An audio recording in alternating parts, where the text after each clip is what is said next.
Boa tarde, professor, tudo bem contigo? Na verdade, pode ser bom dia ou boa noite, né? Não sei o horário que o senhor vai assistir. Então, estou realizando o trabalho do resumo da história da Milk e também da motivação da Milk ser importante para a ESLB. Então, a Milk ela tem 4 raízes constitutivas. A primeira é a reforma, a segunda é o pietismo, a terceira é o avivamento inglês e a quarta são as evangelizações na Alemanha. A reforma, então, ela instaura um novo tipo de culto, o culto em alemão, porque antes só tinha em latim. A tradução da Bíblia, isso para o povo poder entender e ser mais ativo. O objetivo também de Lutero era a instauração de um culto domiciliar. Contudo, era impossível porque o povo ainda não tinha capacidade, não tinha conhecimento bíblico. Esse culto está baseado no texto de Mateus 18, 15 a 17, no qual exaltava a questão da repreensão, da correção e da admoestação entre os irmãos, que é muito importante na questão da comunhão. Ele também colocou alguns aspectos interessantes, como a esmola comum, seria uma oferta comunitária para os pobres, um aspecto interessante que a igreja não estava tão forte, e o foco no solo escritura, que é a palavra, né, o principal. Também surge, então, esse foi o primeira raiz da formação. A segunda raiz, ela vem no pietismo, porque o pietismo, por meio do Spener e dos outros, ele vai constituir a reunião domiciliar proposta 150 anos antes por Lutero. O contexto que o Spener estava atuando era um contexto de ortodoxia luterana, ou seja, o que era pregado estava dogmatizado muito teoricamente. Contudo, isso não influenciava na vida prática das pessoas. As pessoas não viviam a palavra de Deus, as pessoas simplesmente aprendiam no culto, aprendiam com o pastor, mas elas não viviam. Faltava piedade, faltava a palavra redundante no coração, no estilo de vida da pessoa. Por essa razão, o Philipp Jakob Spener vai propor essa segunda reforma, uma renovação na intra-eclesial. Contudo, também há outros importantes. Eu vou retomar o Spener ainda, mas vamos falar brevemente dos outros importantes reformadores neo-reformadores, digamos assim, né, do pietismo. O August Hermann Frank era um pastor e ele deu um baita incentivo para o trabalho diaconal nas periferias no norte da Alemanha. O Nikolaus Ludwig von Zinzendorf, ele formou a comunidade dos Irmãos Moráveis, era uma comunidade ecumênica que acolhia refugiados. Então, também chamava de Herrhut, que é essa abaixo do chapéu, que é para proteção, porque eram pessoas perseguidas. Então, ele vai criar uma comunidade ecumênica. Ecumênica no sentido de todos cristãos. E lá também vai ter um grande enfoque na oração. 150 anos depois do Spener, tem o Johann Heinrich Wichern, que também é considerado pai da diaconia. Ele vai organizar, ele vai institucionalizar uma escola capacitante para jovens. Também tem o Adolf Stöcker, do iluminismo, no período do iluminismo, que era esses 150 anos após a reforma, surgiu a massa do proletariado, uma camada socialmente desprivilegiada, e por essa razão ele vai organizar o primeiro Partido dos Trabalhadores, porque tinha uma necessidade social, porque a população ela sofria muito, com cargas trabalhistas muito altas e poucos direitos. Então, ele vai lutar por esses direitos sociais, formando o primeiro Partido dos Trabalhadores, porque ele se preocupa com o pobre e com o injustiçado. O sexto é o Friedrich von Bodelschwingh, dificilzinho de ler. Ele vai também atuar em parcelas marginalizadas, mas diferentemente. Não é a questão do trabalhador, mas é a questão da pessoa deficiente mental, principalmente ele vai trabalhar. E também é um aspecto muito interessante para nós, porque existem muitas pessoas marginalizadas na nossa sociedade que a gente tem que dar atenção, que a gente tem que buscar uma vida digna, como ele propôs. Detalhe, né? Era no período do nazismo que essa questão das pessoas deficientes eram consideradas raça inferior, então elas poderiam ser descartáveis. Então ele lutava contra isso. Atuava como a importância da atuação da igreja nesse contexto. O Spener, por sua vez, né, que foi o primeiro que eu falei, ele é o pai do pietismo. A ênfase é na devoção e na meditação. Então ele adquire isso dos quietistas do puritanos, um foco na praxis, não só no saber, no conhecer, mas o saber como importante, com certeza, mas um saber prático também. Ele vai pregar uma distância da vida mundana, dessa forma, e vai, na Pia Desidéria, ele vai fazer um diagnóstico e 6 propostas de melhoria para a igreja, para ela se tornar uma igreja mais viva, uma igreja mais prática. Então, a pregação da palavra deveria ser mais rica, então, ela deveria fazer uma mudança duradoura no indivíduo, não só conhecimento, mas uma mudança de dentro para fora, que durasse. Sacerdócio geral, os crentes eles deveriam ser ativos também, eles têm uma incumbência, eles têm uma missão, eles não são só ouvintes, eles também podem ser ativos, porque o próprio Jesus incumbiu a todos nós essa missão. Também aspecto interessante evitar o pastorcentrismo, porque a eficiência da comunidade aumenta, a eficiência da evangelização da missão ela vai aumentar com todos os membros se auxiliando. A própria Bíblia fala, 2 juntos são mais fortes do que um sozinho. A vida cristã deve ser saber, sim, com certeza saber, mas também a ação, a mudança de vontade. A palavra deve ir até o coração e transformar de dentro para fora. Ele também está numa questão interessante, as regras para uma discussão. Ele não admite discussões inúteis que só vão gerar intrigas e divisão. Toda discussão ela deve ter um princípio norteador bem resolvido e importante, bem associado à prática e que vai auxiliar as pessoas na vida de fé. Nessas mesmas discussões, contudo, ainda tem outro aspecto. Tem que ser mantida a tolerância e o respeito. E a argumentação deve ser muito boa. Então, nada de ficar acusando os outros irmãos pelos pecados deles ou querendo diminuir a moral nas discussões. As discussões são entre irmãos iguais perante Deus que trazem ideias novas e se auxiliam e aceitam as ideias umas dos outros mutuamente. Também a questão da reforma do estudo teológico. Não só uma torre de marfim, uma teologia torre de marfim, mas uma teologia contextualizada. Ele propõe que a teologia vise mais as necessidades da comunidade. E o sexto é a pregação direcionada para a missão e uma pregação pastoral, né?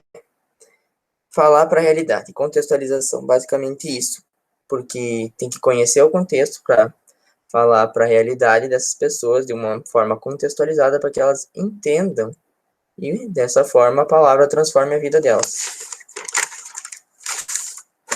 Então, se formam as collegia pietatis, que são os pequenos grupos. Então, eles vão ter um poder missionário elevadíssimo, porque vão ser pessoas atuando em conjunto, se fortalecendo, e não só um pastorcentrismo. Eles vão aceitar mulheres, pessoas católicos, protestantes, entre outros. Então, vai ter uma necessidade de dialogar. O foco é a Bíblia. Então, aqui que se encontra o berço do estudo bíblico, doméstico e do pequeno grupo caseiro, com o intuito de tornar a palavra mais abundante quantitativamente e qualitativamente na vida dos cristãos.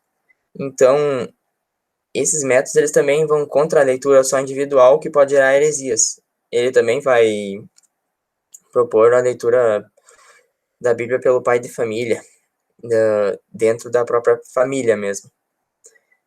Isso por quê? Porque dessa forma as vidas das pessoas vão ser transformadas de verdade, de dentro para fora. A cada dia, com a repetição da palavra, as pessoas vão introduzir mais o que a palavra quer dizer a elas, de uma forma contextualizada, e vão ter a oportunidade de viver essa palavra.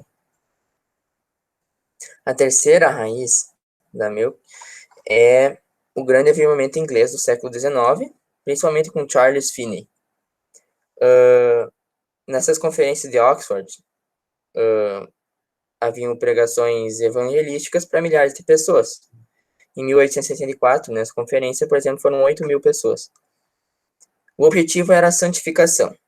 Basicamente, apesar de ter uma proposta que gere um pouco de insuficiência na obra de Cristo, como se não tivesse completa sem a nossa vida santificada, como se a vida santificada fosse gerar algo a mais para a salvação, ela vai atrair os grupos de estudo do Spener, que não do Spener em específico, porque ele já faleceu, né, mas 150 anos depois do Spener criar, esses grupos vão ser atraídos por esse movimento de santificação, e isso também vai gerar um avivamento na rotina, vai gerar um avivamento, porque eles estavam precisando disso.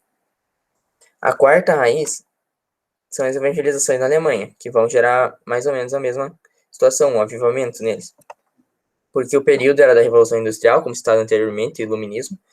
O trabalho tinha uma jornada extrema, então eles não tinham tempo para culto, por exemplo, no domingo, eles não conseguiam.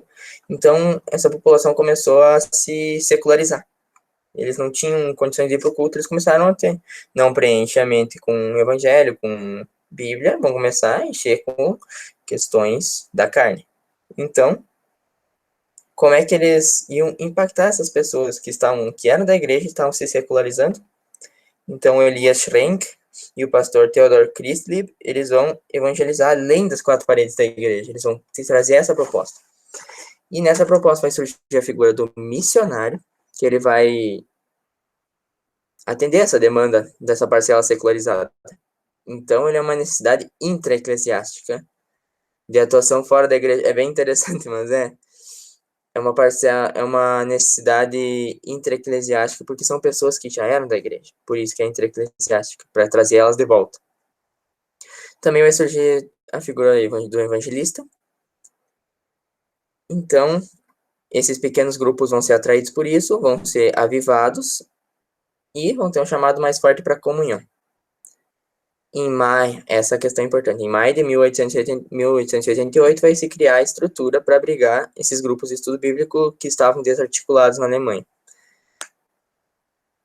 Ou seja, vai se formar a Missão Evangélica União Cristã na Alemanha, um movimento de Gnada, com a ideia de alcançar as pessoas afastadas e congregá-las novamente. Então, em 1927, no século XX já, agora contexto brasileiro, uma senhora de São Bento do Sul, Santa Catarina, onde a gente reside, ela vai mandar uma carta para meio da Alemanha, falando da secularização, que estava acontecendo a mesma coisa. O pessoal, não bem a mesma coisa, mas o pastor não dava conta da demanda, o pastor luterano não dava conta da demanda, então, até pelas estradas, pela quantidade de pessoas que ele tinha que atender, então, eram muito raras as visitas domiciliares, e entre outras questões, e por causa disso, as pessoas estavam se tornando mais mundanas. Então, é enviado Alfred Pfeiffer para o Brasil, como mensageiro de Deus, sem um plano específico, mas com uma proposta promissora de transformação das pessoas e para que elas sejam trazidas de volta. Então, dia 24 de novembro de 1927, o Alfred Pfeiffer é enviado ao Brasil. No Brasil, ele vai começar em São Bento do Sul com as crianças, para criar esses vínculos e anúncios do Evangelho. Ele também vai depois para Jaraguá, Joinville e Blumenau. O foco dele eram grupos de comunhão, os mesmos da Pia Desideri. E nisso ele trazia um convite ao arrependimento, tudo com uma intencionalidade missionária e evangelizadora. Dessa forma, fomenta os pequenos grupos, trabalha livremente com visitações, diálogos, programas com crianças e público em geral, para trazer essas pessoas para dentro da igreja de novo. Essas pessoas que estavam afastadas, para trazer elas para dentro da vida de fé, para elas se reaproximarem da verdade e da missão dada por Deus na vida delas. Dessa forma, ele vai precisar envolver os leigos, é isso que ele faz. Ele fortalece essa questão do sacerdócio geral e edificação da comunidade. Contudo, para ele também começou a ficar pesado o trabalho. Então ele pede pelo auxiliar, o pessoal lá da Alemanha vai enviar o Dietz, que vai em 1931 começar em Blumenau. O Dietz teve que também participar da Segunda Guerra, então ele também vai em outro estado, no Rio de Janeiro, ele vai encontrar o Willy Steinbock, um químico, e vai chamar para a missão. Interessante, ele não era formado, ele era um químico, mas aceitou essa missão como missionário. Então, o núcleo inicial foi Alfred Pfeiffer, o Dietz e o Steinbock. O Pfeiffer em São Bento do Sul, Joinville, Jaraguá e Timbó. O Dietz em Blumenau, depois ele foi para Ijuí. O Steinbock em Blumenau e Ibirama. E algo importante, agora já introduzindo a segunda pergunta, sempre com apoio dos sinos luteranos, porque surge de uma necessidade da igreja luterana. Ela não veio contra a igreja luterana, ele veio para apoiar para essa necessidade. E é nesse contexto que a resposta para a importância da Milk para a ISLB, o que faltaria, está na origem da Milk. Ela tem essa origem com a intencionalidade missionária evangelizadora, mais o fomento da comunhão em pequenos grupos. Essa atuação intra-eclesiástica é muito necessária, porque ela vai fortalecer essas demandas que a instituição ISLB não supria, porque é um movimento dentro da ISLB. O movimento ele não precisa responder a todas as perguntas, ele responde a perguntas necessárias que a realidade gerou. Ele vai ter essa importância.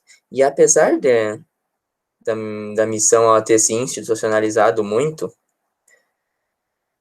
fato que já representa um amadurecimento desse movimento, isso não anula a origem, o objetivo inicial, que seria atuar com os membros internos da igreja contra o sincretismo, contra a secularização desses membros. Então, a importância é que as duas se complementam, com as duas funções diferentes. A instituição total, que é a ISLB, e a Milk dentro da ISLB, auxiliando contra essa secularização. E também, um outro motivo que eu coloco, que esse primeiro foi principal, né, o mais visível, mas o outro também é que, por meio dessa união, elas têm uma parceria, um compartilhamento de ministérios, e toda separação ela vai gerar uma quebra relacional, que é exatamente o contrário do que Jesus Cristo desejava para nós. Por exemplo, o texto de João 17, 21, na oração de Jesus antes de ser crucificado, antes de ir para todo o processo de julgamento, ele pede para que nós sejamos um com ele e com o Pai, a união dos irmãos. Então, essa separação, ela simplesmente afastaria os irmãos dos outros e quebraria um vínculo muito bonito e muito interessante. Um vínculo e um apoio mútuo para necessidades, porque a própria Milk, ela vai, se ela se tornasse uma instituição separada, ela teria que responder a muitas outras questões, e isso inibiria muito do processo, muito ainda mais num país tão burocrático como o nosso, ela perderia muito tempo, assim, resolvendo essas questões. Então, isso dá uma liberdade para ela atuar, e a ISLB também perderia nessas necessidades da atuação do missionário para evitar a secularização dos seus membros internos.